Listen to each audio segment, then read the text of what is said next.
সূরা আল কাহফ। আউযু বিল্লাহি মিনাশ শাইতানির রাজিম। বিসমিল্লাহির রহমানির রহিম। পরম করুণাময় ও অসীম দয়ালু আল্লাহর নামে শুরু করছি।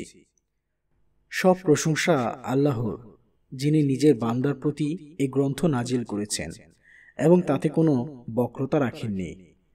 একে সুপ্রতিষ্ঠিত করেছেন, যা আল্লাহর পক্ষ থেকে একটি ভীষণ বিপদের ভয় প্রদর্শন করে এবং মুমিনদেরকে যারা সৎকর্ম সম্পাদন করে তাদেরকে সুসংবাদ দান করে যে তাদের জন্য উত্তম প্রতিদান রয়েছে, তারা তাতে চিরকাল অবস্থান করবে।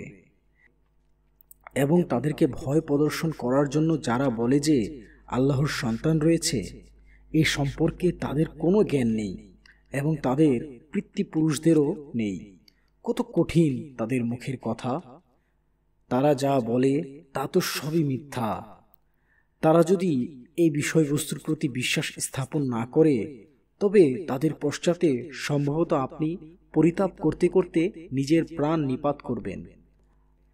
এই পৃথিবীর সমস্ত সবকিছুকে তার জন্য শোভা করেছি, যাতে লোকদের পরীক্ষা করি যে তাদের মধ্যে কে ভালো কাজ করে, এবং তার উপর যা কিছু রয়েছে অবশ্য আমি তা উদ্ভিদশূন্য মাটিতে পরিণত করে দেব। আপনি কি ধারণা করেন যে গুহা ও গর্তের অধিবাসীরা আমার নিদর্শনগুলির মধ্যে বিস্ময় করছিল?